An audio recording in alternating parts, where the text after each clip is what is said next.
भाई जापान आने का सबसे फ्रस्ट्रेटिंग पार्ट बताता हूँ भाई। मैं सिम लेने गए, बोले एड्रेस दो, एड्रेस लेने गए बोले बैंक अकाउंट और नंबर दो, बैंक अकाउंट लेने गए बोले भाई एड्रेस दो। तो भाई आदमी लेगा क्या भाई? इस इन्फिनिट लूप को सॉल्व करने के लिए मैंने ये पूरी वीडियो बनाई है। सबसे पहले स्टार्ट होता है, मैंने मेरे ब्लॉग्स में बता दी कैसे तुम ई सिम को पहले जापान आने से पहले ही बुक करके रख सकते हो, फिर जब जैसे तुम एयरपोर्ट आओ तुम वहां पे सिम को उठा सकते हो। भाई इस ई सिम के नंबर को लेके तुम अपार्टमेंट ब्रोकर के मुंह पे मारो भाई, और किस अपार्टमेंट ब्रोकर के मुंह पे मारना ये भी बहुत ज्यादा जरूरी है। यू आर हाउसिंग फॉरनर्स के काफी ज्यादा अच्छा होता है, क्योंकि most of Japanese do not want to rent their apartments to the foreigners. अब तुम बोलोगे ये तो रेसिज्म है भाई, बट एक्चुअली कोई जापानी अगर घर यूज करता है तो भाई ऐसी कंडीशन में इसको छोड़ दिया एकदम नया का नया हो भाई। फॉरेनर्स यहाँ पे, मैं इंडियंस की बात नहीं, सारे फॉरेनर्स ऐसे एकदम घर का बेकार करके जाते हैं।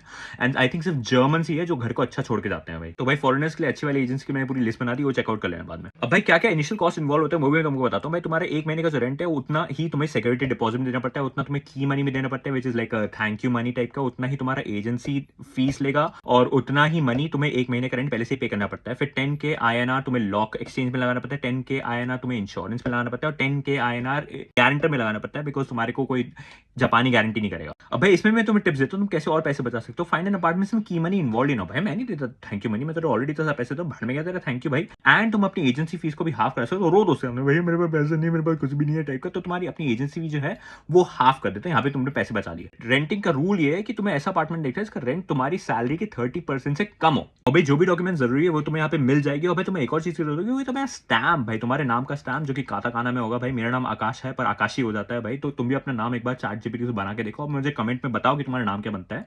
वो तुम्हें जरूरत होगा। वो तुम्हें डोंकी होते करके एक शॉप है वहाँ पे 2000 में बन जाता है आराम से भाई। और भाई पेमेंट तुम कैश में भी कर सकते हो, तुम क्रेडिट कार्ड के थ्रू भी कर सकते हो, और फिर इसी एड्रेस को लेकर बैंक के मुंह पे मारना है। जापान पोस्ट बैंक मेरा रिकमेंडेशन है, बाकी के रिकमेंडेशन मैंने ब्लॉग में दे दिया है भाई। और भाई बढ़िया जापान आओ, जापानी पढ़ो, और भाई कमेंट करो भैया और तेज बोलो।